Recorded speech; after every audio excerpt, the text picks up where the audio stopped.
प्यारे साथियों, कार्यक्रम लोकतंत्र के मूल मंत्र में एक बार फिर आप सबका स्वागत है। साथियों, जैसा कि आप सभी जानते हैं कि हम पिछले कुछ अध्याय से संविधान में वर्णित मौलिक अधिकार की चर्चा कर रहे हैं। इस मौलिक अधिकार की चर्चा के क्रम में हमने अपने पिछले अध्याय अर्थात एपिसोड 19 में मौलिक अधिकार में वर्णित प्रथम अधिकार समानता के अधिकार की चर्चा की थी।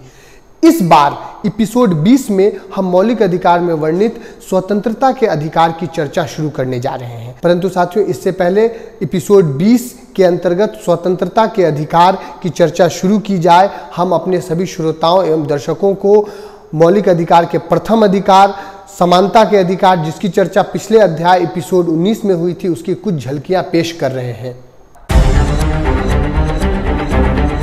सबसे पहले मौलिक अधिकार का नाम है समानता का अधिकार। समानता के अधिकार की शुरुआत आर्टिकल 14 से हुई है और आर्टिकल 18 तक, अर्थात आर्टिकल 14, 15, 16, 17 और 18, ये 5 आर्टिकल में जितनी भी बातें, जितने भी अधिकार की चर्चा हुई है, वो सभी समानता के अधिकार के अंतर्गत आते हैं।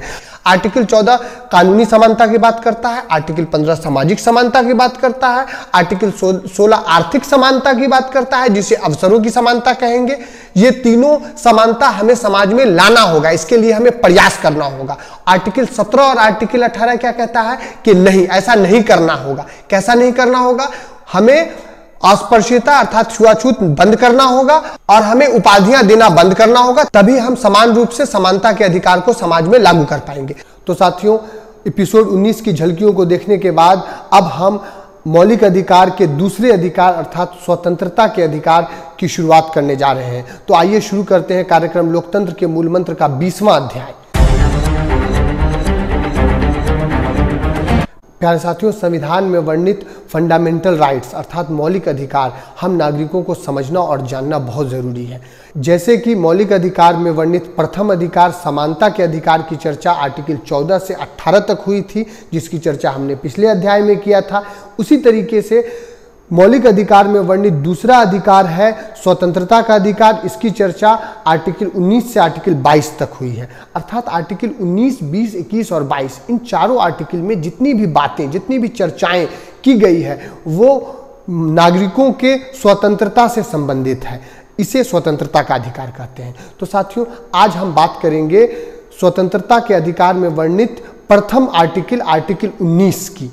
साथियों, आर्टिकल 19 को आसान और सरल भाषा में समझने के लिए हमें आर्टिकल 19 को तोड़ कर समझना होगा। आर्टिकल 19 एक बहुत महत्वपूर्ण आर्टिकल है जो स्वतंत्रता की बात करता है, चूंकि ये स्वतंत्रता के अधिकार के अंतर्गत आता है। तो साथियों, आर्टिकल 19 को हमारे संविधान निर्माताओं ने आसानी से समझाने के लिए इसको 2 पक्षों में बांटा है। इसके पहले पक्ष में नागरिकों को किन किन प्रकार की स्वतंत्रताएं दी गई है, इसकी चर्चा है, और इसके दूसरे पक्ष में इन स्वतंत्रताओं को किन किन परिस्थितियों में रोका जा सकता है, उसकी चर्चा है। तो साथियों, आर्टिकल 19 को अगर समझना है तो हमें आर्टिकल 19 के पहले पक्ष और आर्टिकल 19 के दूसरे पक्ष को आसान भाषा और सरल शब्दों में समझना पड़ेगा। आर्टिकल 19 के अंतर्गत पहले पक्ष में हमें 6 प्रकार की स्वतंत्रता देने की बात कही गई है। ये स्वतंत्रताएं इस प्रकार हैं। सबसे पहले आर्टिकल 19 कहता है कि हम सभी नागरिकों को इस देश में भाषण एवं अभिव्यक्ति की स्वतंत्रता है, अर्थात हम भाषण और अभिव्यक्ति के माध्यम से अपनी स्वतंत्रता जाहिर कर सकते हैं। साथियों, भाषण का तो सामान्य अर्थ है कहीं भी जाकर भाषण देना, लेकिन अभिव्यक्ति एक बड़ा शब्द है और अभिव्यक्ति के अंतर्गत कई सारी चीज़ें आ जाती है, जैसे चित्र बनाकर अपनी बात को अभिव्यक्त करना, जैसे लिखकर अभिव्यक्त करना, जैसे नाचकर अभिव्यक्त करना, जैसे YouTube के माध्यम से जो मैं अपनी बात अभिव्यक्त कर रहा हूँ, जैसे सोशल मीडिया के माध्यम से अपनी बात अभिव्यक्त करना। तो साथियों, अभिव्यक्ति की स्वतंत्रता जो है ये बहुत बड़ा एक वृहद बात है और आर्टिकल 19 के पहले पक्ष में पहली स्वतंत्रता जो दी गई है वो यह है कि व्यक्ति भाषण एवं अभिव्यक्ति के माध्यम से कुछ भी बात कहने के लिए स्वतंत्र है। साथियों, दूसरी जो महत्वपूर्ण स्वतंत्रता दी गई है वह यह है कि बिना शस्त्र के शांतिपूर्ण ढंग से, बिना हथियार के शांतिपूर्ण ढंग से हम कहीं भी इस देश के नागरिक बैठक कर सकते हैं, बातचीत कर सकते हैं, समूह बना सकते हैं। इस पर हमें किसी तरीके का रोक नहीं लगाया जा सकता है, बशर्ते हमारे पास हथियार न हो और हम शांतिपूर्ण ढंग से अपनी बात को रखने के लिए कहीं भी जमा हो सकते हैं, कहीं भी एकत्रित हो सकते हैं।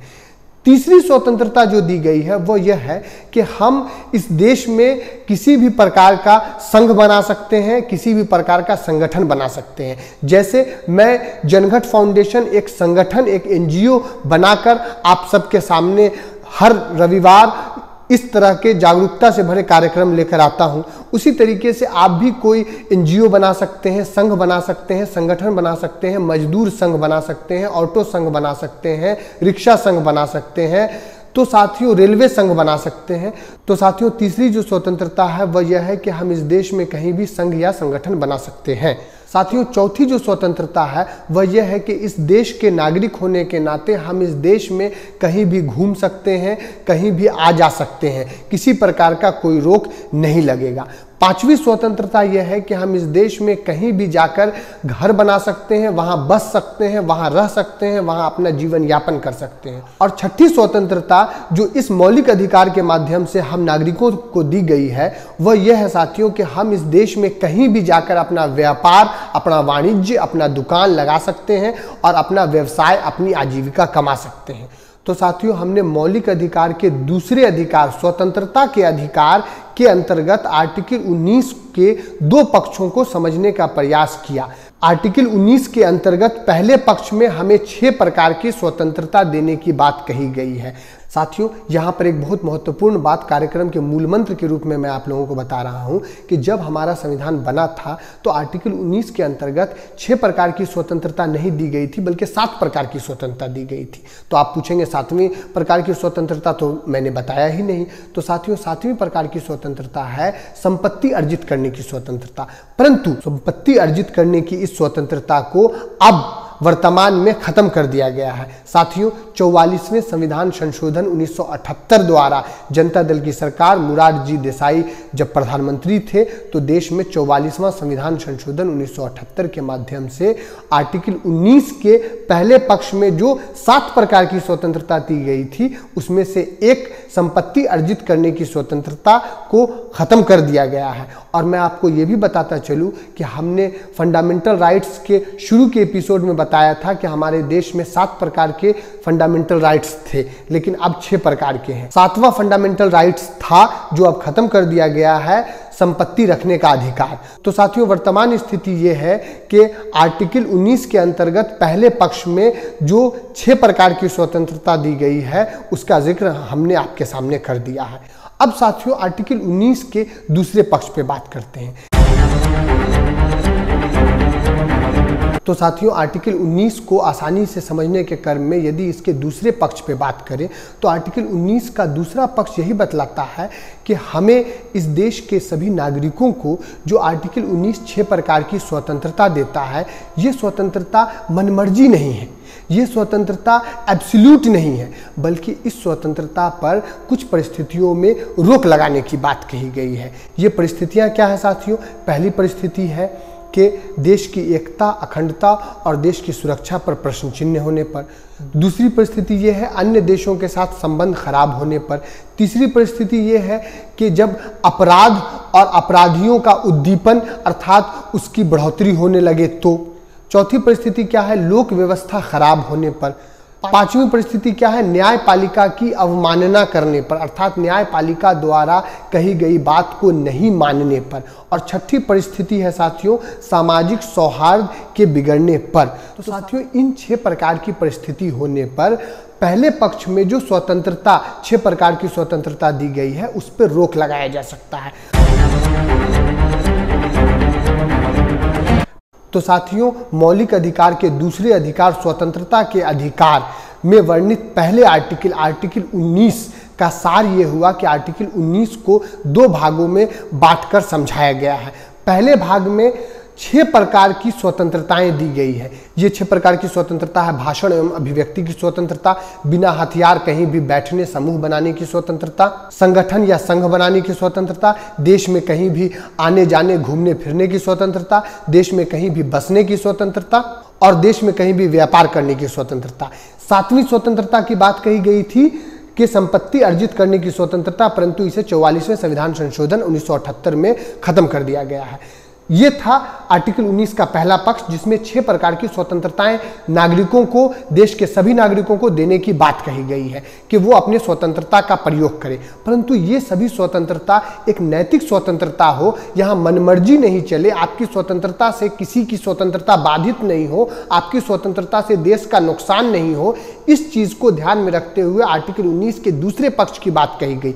दूसरे पक्ष के अंतर्गत कई प्रकार की परिस्थितियों का जिक्र किया गया है, जैसे कि देश की एकता अखंडता पर जब खतरा होगा, जब न्यायपालिका की अवमानना की जाएगी, जब सामाजिक सौहार्द बिगड़ने लगेगा, जब समाज में अपराधी प्रवृत्ति बढ़ने लगेंगी, इन सभी 6 प्रकार के विभिन्न परिस्थितियों का वर्णन किया गया है कि इन परिस्थितियों के रहने पर आपकी जो ये पहले पक्ष में 6 प्रकार की स्वतंत्रता दी गई है, इस पे शासन द्वारा, प्रशासन द्वारा, देश द्वारा, न्यायपालिका द्वारा रोक लगाया जा सकता है। तो साथियों, हमें यहाँ पर यह समझना पड़ेगा कि आर्टिकल 19 में 2 पक्षों का जिक्र क्यों किया गया है। पहले पक्षों में 6 प्रकार की स्वतंत्रता दे दी जाती है, उसके बाद दूसरे पक्षों में उस स्वतंत्रता को रोकने की परिस्थिति का विवरण दिया जाता है। साथियों, ऐसा क्यों किया गया है? साथियों, इस कार्यक्रम के मूल मंत्र के रूप में जाते जाते मैं आपके सामने ये कहना चाहता हूँ कि हमारा उद्देश्य क्या है। साथियों, हमारा उद्देश्य है कि हम इस देश में नागरिकों को मजबूत बनाएं, क्योंकि हमारा देश लोकतंत्र है और लोकतंत्र का मतलब होता है लोक का तंत्र। जिस देश में लोक मजबूत नहीं होगा, वहां का तंत्र कैसे मजबूत होगा? अर्थात लोकतंत्र में लोगों को, जनता को मजबूत बनाने के लिए उसे अधिकार देने पड़ेंगे। इसीलिए हमारे संविधान ने मौलिक अधिकार का जिक्र किया है। मौलिक अधिकार में पहला अधिकार समानता का अधिकार, जिसकी चर्चा पिछले एपिसोड में हमने किया। दूसरा अधिकार स्वतंत्रता का अधिकार। स्वतंत्रता के अधिकार में साथियों हमें कई प्रकार की स्वतंत्रताएं दी गई है। साथियों, हमें ये समझना पड़ेगा कि हम इस देश के जिम्मेदार नागरिक हैं। हमें एक तरफ तो स्वतंत्रता दी जाती है ताकि हम मजबूत हों, ताकि हमारा लोकतंत्र मजबूत, ताकि हमारा देश मजबूत हो, परंतु साथियों एक जिम्मेदार नागरिक होने के नाते हमसे ये अपेक्षा की जाती है कि हम देश हित में, हम किसी अन्य व्यक्तियों को चोट न पहुंचाएं, हम देश हित में अपनी स्वतंत्रता का गलत इस्तेमाल न करें, हम देश हित में अपनी स्वतंत्रताओं से कोई अनैतिक कार्य न करें। अर्थात इन स्वतंत्रताओं को एक सीमा में बांधने के लिए, इन स्वतंत्रताओं को एक नैतिक रूप देने के लिए आर्टिकल 19 के दूसरे पक्ष का जिक्र है। पहले पक्ष में स्वतंत्रता दे दी गई 6 प्रकार की, और दूसरे पक्ष में इन स्वतंत्रताओं को सीमा में बांधने के लिए कुछ परिस्थितियों का जिक्र किया गया है कि ऐसी परिस्थिति होने पर आपको पूर्ण रूप से ये स्वतंत्रता नहीं दी जाएगी। साथियों, समझने की बात यह है कि जो 6 प्रकार की स्वतंत्रता दी गई है, उसमें 7वां जो स्वतंत्रता था जिसे हटा दिया गया, वो था संपत्ति अर्जित करने की स्वतंत्रता।